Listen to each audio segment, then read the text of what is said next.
Thank you for coming out tonight and welcome to the second edition of Meet the Candidates Night, Linglestown style. My name is Bob Thomas. I am the president of the Linglestown Area Civic Association, and we are proud to sponsor this event again.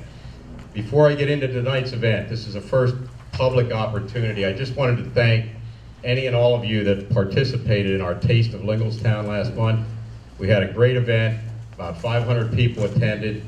So if any of the attendees are in the room, I just want to say thank you publicly for supporting our annual fundraiser.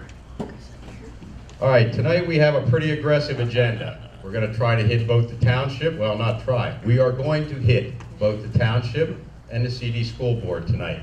About 45 minutes on each. The format will be similar to our first Meet the Candidate night. All the candidates will be allotted a 3-minute opening comment. We have a series of 3 questions that all the candidates will answer themselves, up to 2 minutes. And then we will have the last segment of about 15-20 minutes will be an open public mic. The mic is right here in the middle of the floor. Come up, introduce yourself, state your question concisely, and things should move along. We're on a tight schedule.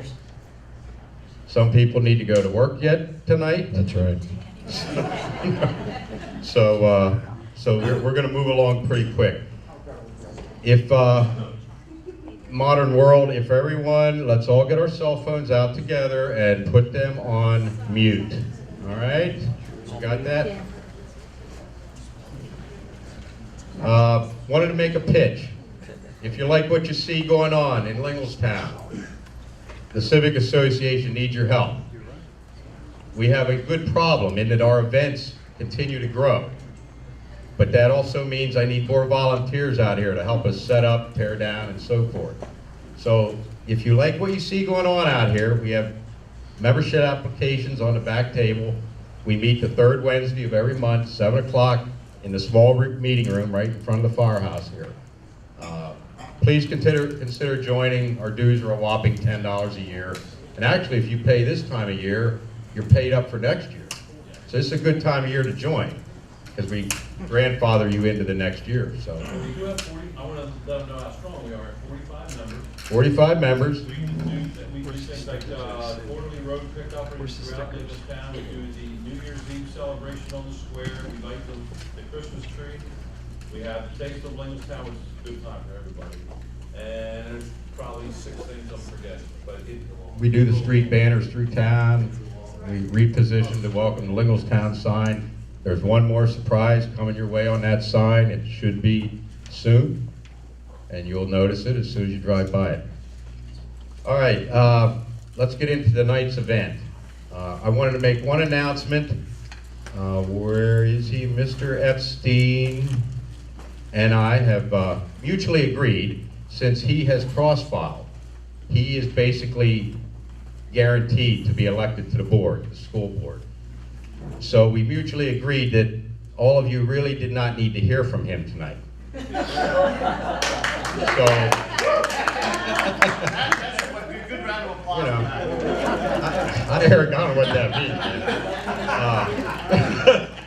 Anyway, no, seriously, we just figured that it was more important for you to hear from the candidates that you may not know, who are not on the board currently. So Eric graciously agreed to attend, but you'll see his name on the ballot. If you're in Region 2, that reminds me. Okay, the school board deal. You're gonna need to pay attention to the candidates from your region. If you're not aware, the CD School District is divided into 3 regions. Region 2 is basically anybody that lives west of Parkway West or west of Colonial Road, all the way to Susquehanna Township, up into Middle Paxton Township, and it even goes a little, it's a gerrymander deal, it goes a little bit down into LP Township. If you live in Linglestown proper or West Hanover, your candidates are Region 3 candidates. So that's who you're going to want to focus on based on where you live. That's who's important, you know. Otherwise, you're going to get to the ballot box and say, I'm not seeing half these names. That's why. So know where you live. So all of you know where you live. Jack. All right, same format I mentioned before. We have an aggressive agenda. We just thought it was important that the community have an opportunity to hear from both of these sets of candidates. You know, local elections are pretty important. A lot of times you're standing there in the ballot box and you're like, man, I don't even know what any of these people stand for. So what we're trying to do tonight is give you an opportunity to meet them firsthand, beforehand. You're gonna hear them up here, and they'll be at their tables afterwards. So it's an opportunity for you to get a personal meeting with these people. All right, it's time to get moving. Backed by popular demand, he did such a great job with our first event. Our moderator again tonight is Mr. Tom Russell from CBS 21. Thank you. That's almost as much applause as Eric got for not talking tonight, so that's pretty impressive. Just real quick, thank you so much. It's an honor to be here, Bob. Thanks for having me back. What you do here tonight is so important, and I wish this would happen in other communities around our area, so hopefully that is happening, and if not, we'll be an example. So without further ado, please welcome up our candidates, Richard Mazzatesta, come on up please, Pamela Pertiller, and Justin Warren, come on up. Welcome. Good to see you. Good to see you. Thanks for coming up. Welcome. About an hour and a Pleasure half to meet ago, you. Tom was milking cows at last time tomorrow. Shake his hand. You leave my personal life out of this, all right?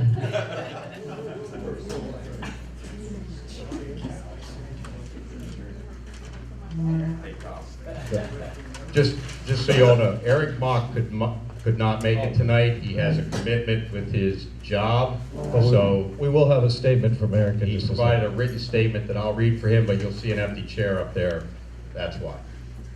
Okay, so we will start with opening statements, and I think we'll just go in order if it's okay with you guys.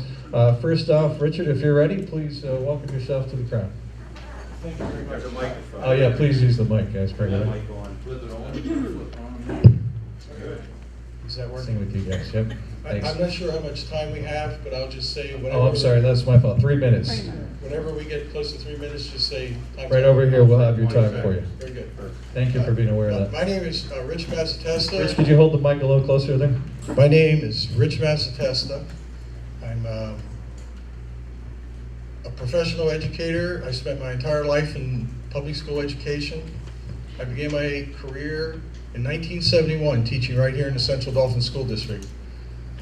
I spent the next 20 years as a classroom teacher, and shortly after my 20th year of teaching, I became an administrator, and I served the next 20 years as an administrator. My final job in the district was a principal of Central Dauphin High School. I was a principal there for 9 years. Best job I ever had. I loved every minute of it. I retired in 2007, and I'm back because of a number of things. First of all, I think that we should have educators on the school board. I think that people who, thank you, I think that people who make decisions about education ought to be public school educators. If I were elected on November the 7th, to my knowledge, I'd be the only career public school teacher on the school board. I'd also be a veteran, the only veteran on the school board, because along the line in that 40 years, I served 2 years in the United States Army. You know, back then when I was 22 years old, I went into the Army, all I was thinking about how I was going to get home. But all these years later, I realized how important it was to begin my career by serving my nations. I serve my nation, I serve my community, and I want to continue serving my community. What do I think about credentials? I think credentials are extremely important. I think in order to make decisions about education, you ought to be a career educator who knows what the topics are and what we're talking about. Today we're going to talk about those things. We're going to talk about taxes, we're going to talk about test scores, we're going to talk about instruction, curriculum, all those things. And those are the things that I want to talk about. My supporters and I, since back in March, have knocked on nearly 4,000 doors. 4,000 doors. And in all those doors, I can tell you this, in the primary race, they wanted to talk about instruction. We talked about instruction. And every time I finished talking about instruction, I left them with this comment. I'm the only person on the board who you can talk to about education, because I'm the only person that spent 20 years in the classroom and 20 years in the administration. Now, I can assure you, they want to talk about more in education. They want to talk now about taxes, since we had the biggest tax increase in the area. And we're going to talk about that shortly, and I want to talk about that. I built the budget at the high school. I've helped build the budget at the district level, and I think that if you have experience building the budget, then that's an add-on for you. That's why I'm here, to serve the public, to serve our children, and to do the best job I can for you. Thank you. Richard, thank you.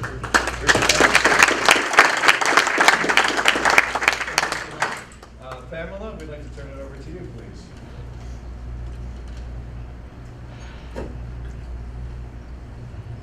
Good evening. I'm really out of my element here because I'm used to talking to people who are half your size and who are 7 years old. I'm a retired teacher. I taught in Central Dauphin District for about 20-something years, so you're not the only one now who wants to be on board. But I agree with Mr. Mastesta that we need teachers on the board because teachers know what the issues are in the classroom. I retired in 2015, and it wasn't because I wanted to retire necessarily. It was because I had some health issues, and so I decided to retire. But I was the type of teacher that would go to my students' homes to visit them because their parents couldn't make it to a conference, or their parents couldn't make it in to see me or whatever. So I would go to see them, and I would help them, show them how to help their students. So that's the type of teacher I am. So when I retired in 2015, I felt like my job wasn't finished. And so that is the reason, one of the reasons why I am returning now, because I feel like I can help my students and help them okay, this is not my arena here. I'm not a politician. But anyway, I feel like I can help them. So I decided to come back and run for school board. The things that I'm running for is I want to teach our children well. That's been my motto. I want to teach them well because they need to know what to do in the 21st century. That's what Common Core is all about, that everybody's all up in arms about. We're probably going to discuss Common Core here today too. It's a very simple process if you understand what it is. I'm not saying it's all good, but it is a standard that we're using in this district, so all of us need to understand it. So I wrote notes so that I can make sure I say what I wanted to say. I believe that my knowledge in the classroom will work for the board because talking about expenditures, there are things that go on in the classroom on a daily basis that we could change that would help with the expenditures. So those are that's the kind of knowledge that I bring to the board. You know, there are taxes, I'm sure, that we need to talk about. We need to talk about the money, because everybody's interested in lowering taxes. And we will get into that. We will get has into that been 3 minutes? Yeah, that's 3 minutes.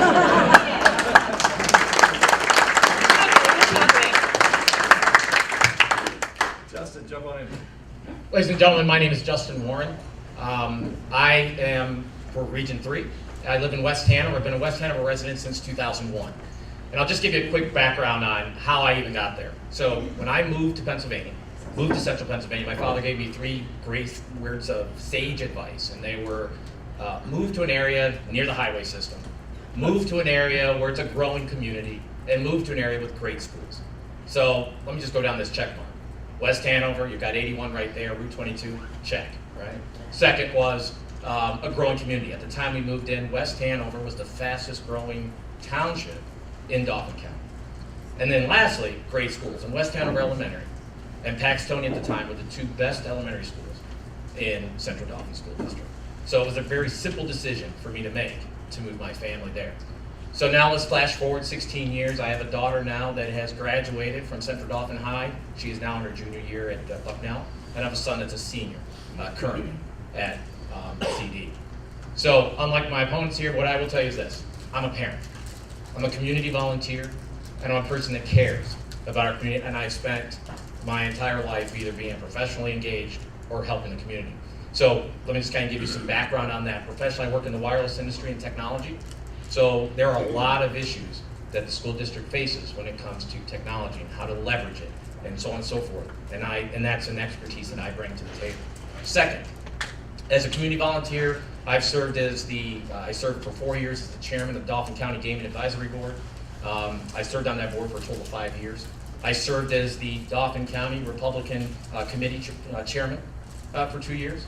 I also served as the president and lieutenant governor for the Harrisburg Kiwanis Club, which if you know anything about Kiwanis, that's an organization that is really focused on helping children within our communities.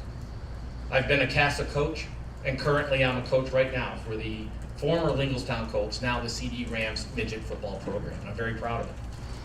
So I've always been engaged with the children. I want to see them do well. I'm proud of our schools. I'm very proud of our educators. Without them, my children would not have been able to do what they do. And what I think is great about our school district is we're blessed. We're blessed that we have a school district, that we have parents that are engaged, we have grandparents that are engaged, we are blessed that we have teachers that are very good at what they do, and we have an administration that truly cares. That doesn't mean we don't have challenges, we do. And so I'm here to help with those challenges. So the only thing I can tell you that I really I'm passionate about is that it's about communication. It's about making sure that you're talking to our seniors, you're talking to our community, our students need a say and understanding what's going on in their education, as well as the educators. Thank you very much.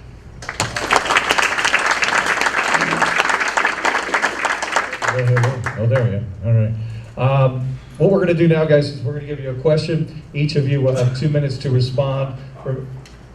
I'm going to play Eric Mock. Oh, that's right.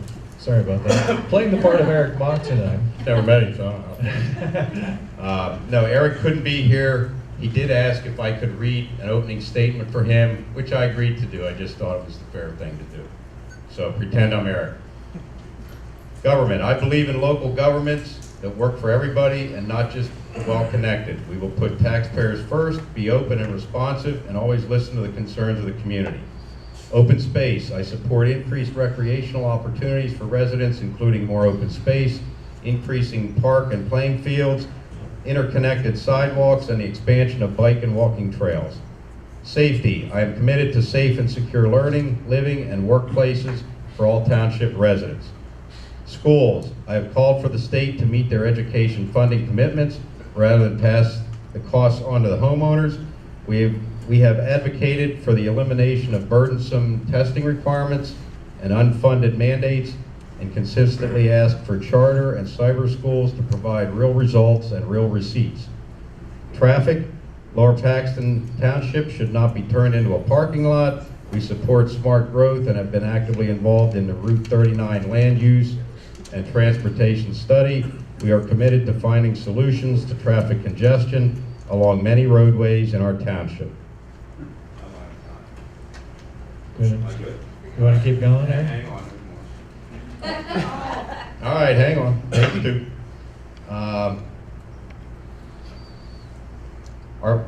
I believe I'm correct. Eric is currently serving, I believe, on the board. Is that right, Eric? Yeah, I think you read his closing remarks first. Yeah. So this is coming from. I got a little bit fast acting. Our budgets must balance available resources with educational priorities while reducing costs and eliminating waste. As a Central Dauphin school director, we committed to the following goals and made good on our Democrat commitments. Always discuss issues publicly prior to a vote. The action taken was dialogue between the board members and administration has increased, and as a result, meetings tend to last longer. Residents and taxpayers can utilize a portion of the meeting for public speaking. End the policy that does not permit some property owners from speaking at board meetings. Action taken. That policy no longer in place. All property owners are afforded the right to speak at board meetings. In fact, the board has granted broad latitude to speakers if they have a Central Dauphin School District matter to discuss. Improve and increase communication with taxpayers. Actions taken, Central Dauphin no longer limits public speaking, and folks can sign up for 2 opportunities to address the board. In addition, CD is one of the few districts that makes live streaming available via our website. Moreover, the board held 3 public forums to discuss budgeting, curriculum, and pension prices. We have improved electronic and web-based communications, which are also utilized to notify parents of school cancellations, weather challenges, and delays. Trim bloated legal and consulting fees, as well as overpayments to cyber schools. Actions taken, legal fees for the solicitor have been substantially reduced, and several new vendors have been added and subtracted to produce better financial returns, improved maintenance, and create a dedicated security force. We're almost there. Institute fair and open contract bidding work. Action taken, bidding has become more competitive based on a number of factors. Includes everything from computers, cyber procurements, copying, and energy bills. Lastly, minimize tax abatements for tax abatements for shopping malls and eliminate tax breaks for out-of-state corporations. Action taken, not only has the number of requests declined, but we reversed the trend of corporations asking for tax breaks and created $1 million in new assessment revenues. Eric, what's your birthday, Eric?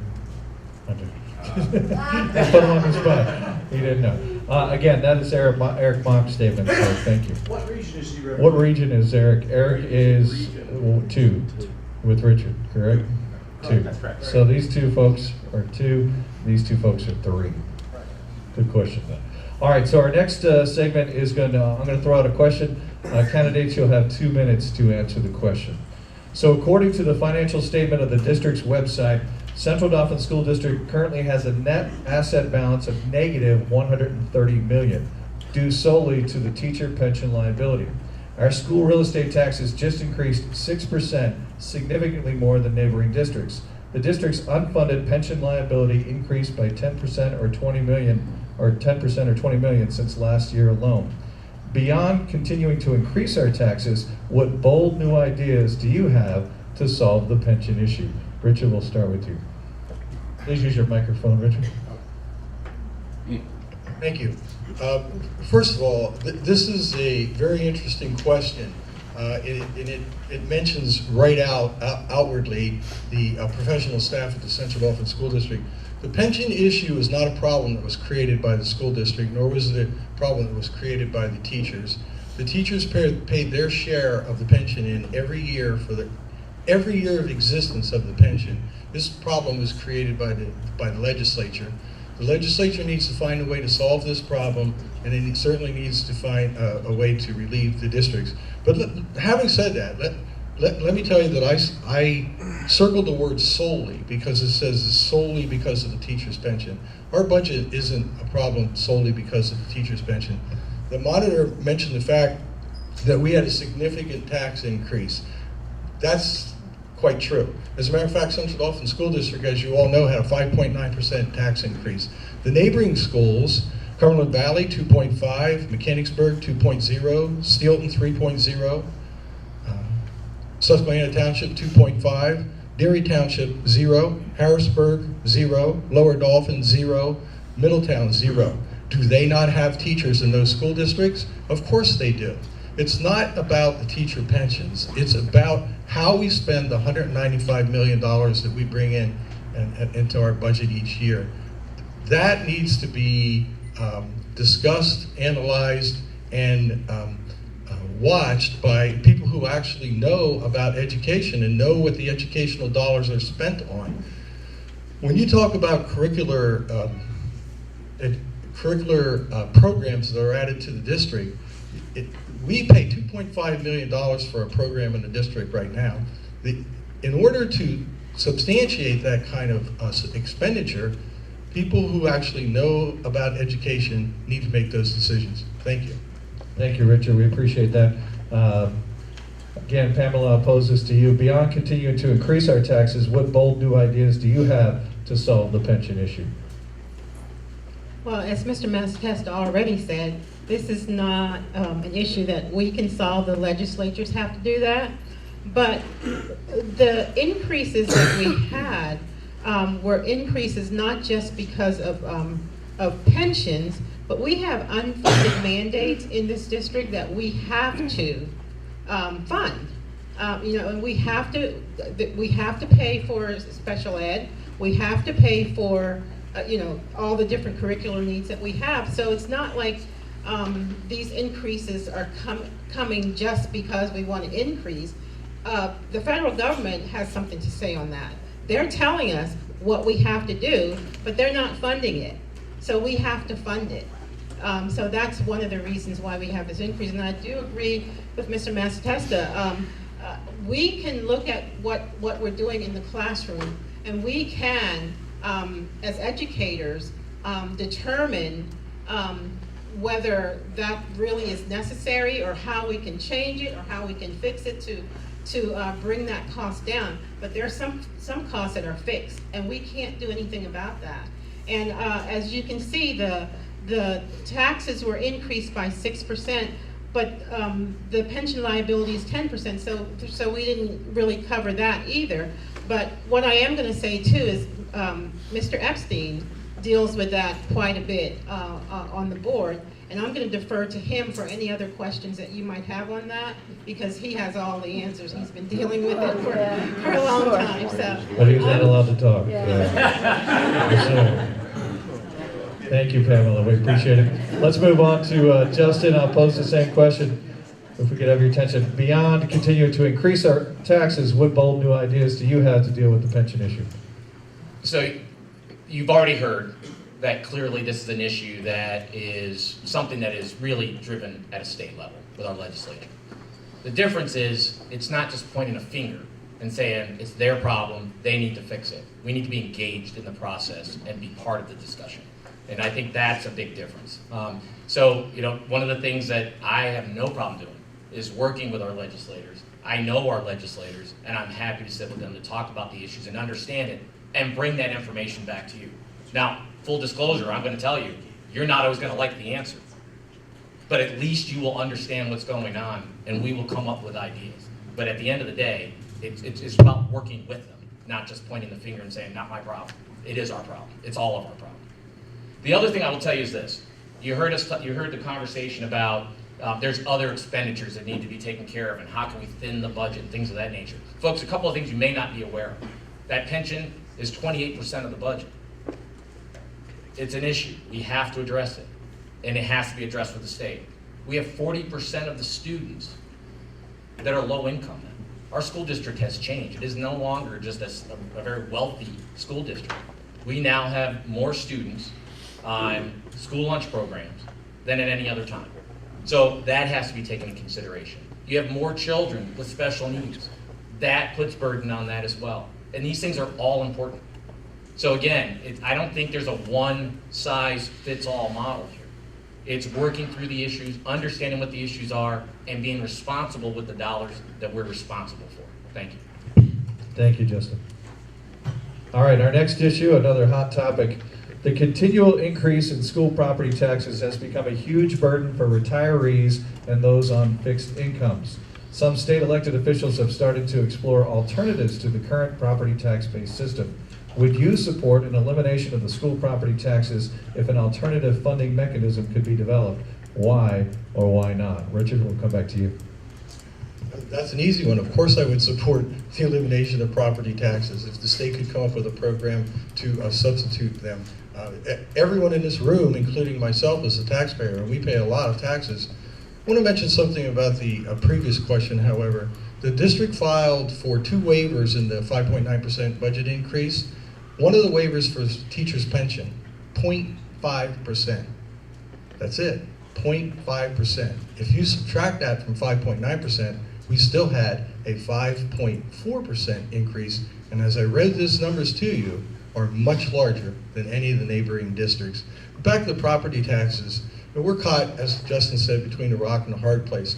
We finance our children's education because we believe our children should have the best education that they can possibly receive.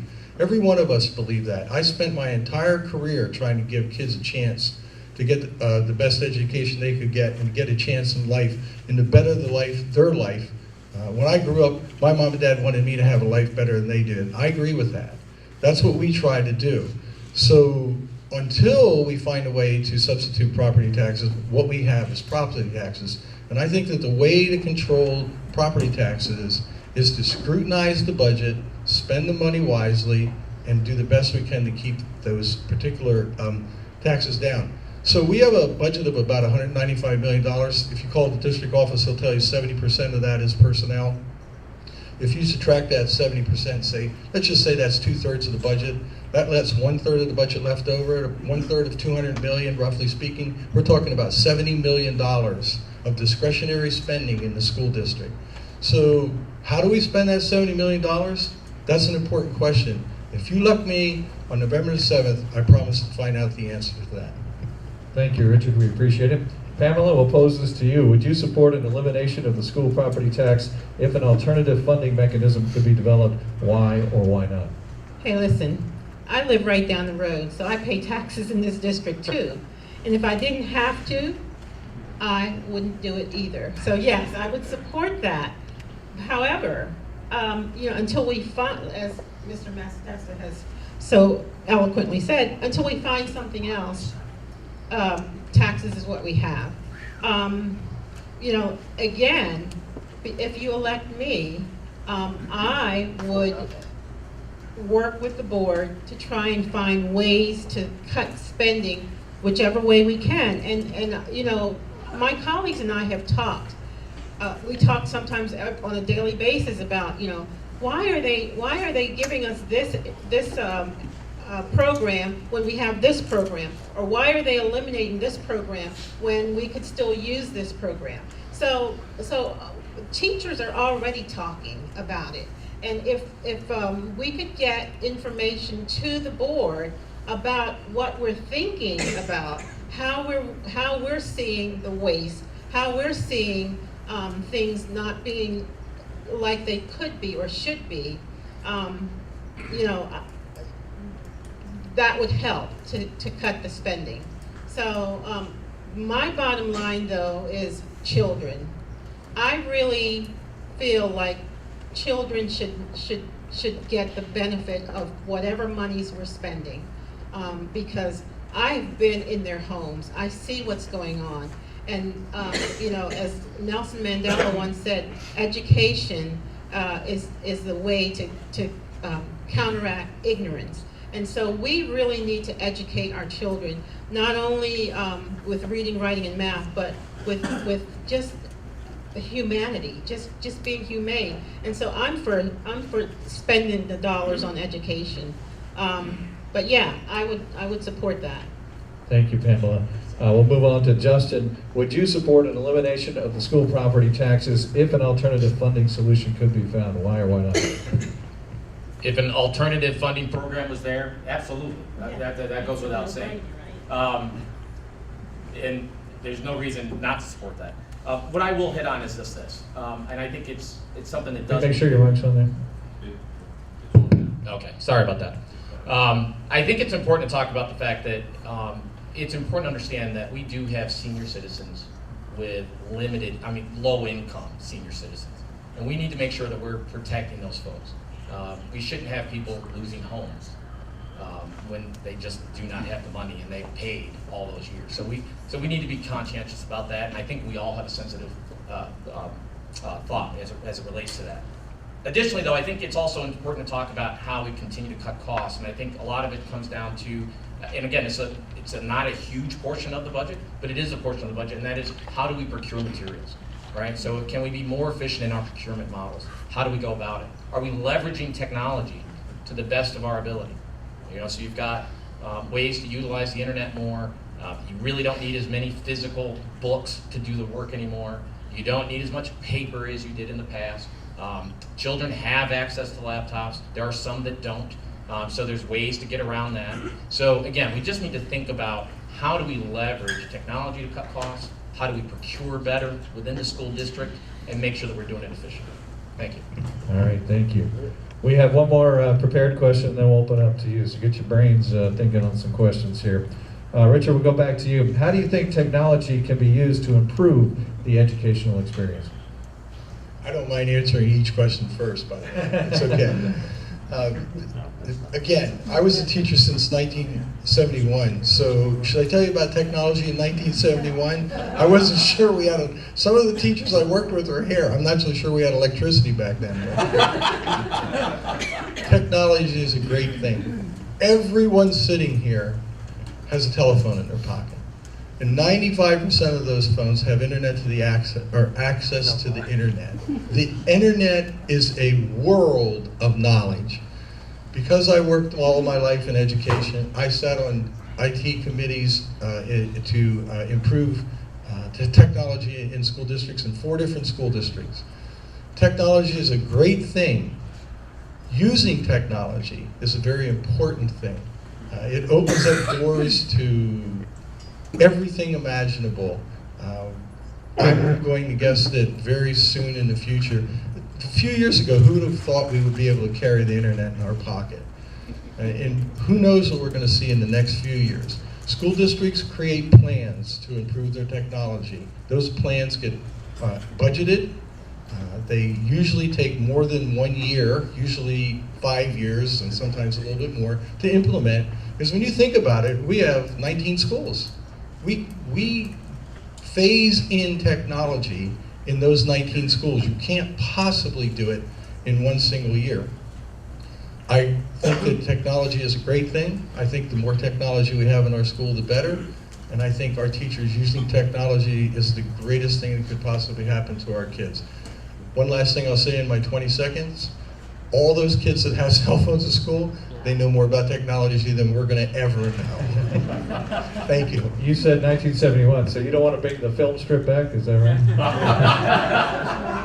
That was my favorite part of the school, when the film strip came out. Like, yeah, I remember that. Pamela, we'll turn it over to you. How do you think technology can be used to improve the educational experience? Yeah, I taught 2nd grade, 3rd grade, and 4th grade. My favorite grade was 3rd grade, and we'd have morning meetings, and I would always tell my kids. Could you put the mic up there? Oh, I would always tell my kids, there's no reason for you to be ignorant anymore. We can look that up. So they'd come and ask me questions, and I'd say, gee, I don't know, let's look it up. So, so we used technology. We didn't have, where I taught, we didn't have the best and the greatest of technology. It was in this district, but it wasn't the best and the greatest, but we used what we had.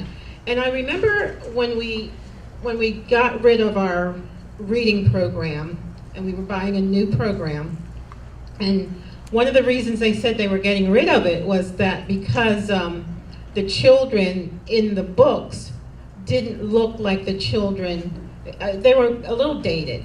And I thought to myself, boy, we could keep this program because our teachers know it well, and we could update the looks with technology.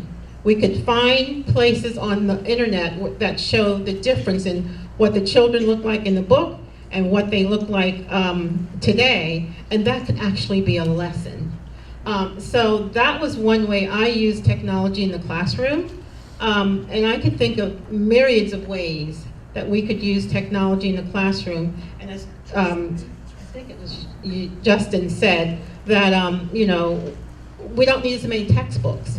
Although I'm not for getting rid of textbooks, because one of the things that I'm finding is our children don't know how to read that critical text. And I use textbooks in the classroom to make sure they understood how to read that critical text and how to extrapolate the information that they needed to. And so then they could actually write in the text, or I would give them a sticky note and put it beside the text so that they could write information down. So I'm not in favor of getting rid of text per se, because those texts are valuable. The text on the computer is valuable too, but the textbooks are very valuable because I remember... Hang on, Pamela. Oh, man. That's your 2 minutes. Just to keep it rolling along. Justin, we'll throw it to you. How do you think technology can be used to improve the educational experience? Well, number one, obviously, within the classroom, there's lots of ways to do it, right? So, many of us have e-readers, tablets, etc. We have laptops. There's ways for these children to learn. My son currently, if he misses a day of school, there's no excuse for him not to do his homework. It's all online. They have Moodle through the IU. If you're familiar with the intermediate units, they have a lot of data and cloud servicing that they do for the school districts. There's a lot of ways for these kids to stay connected. My son can do homework literally on his iPhone. It's pretty incredible what they have available to them today. I think we just need to make sure that we're utilizing it to the fullest. But I will add this. As much as we're pushing our kids towards four-year education, which I'm telling you, for them to go on to college, heck, my daughter's at Bucknell, I'm all for it. But I think we also need to make sure that we're educating our kids for the real world. And the real world needs trades.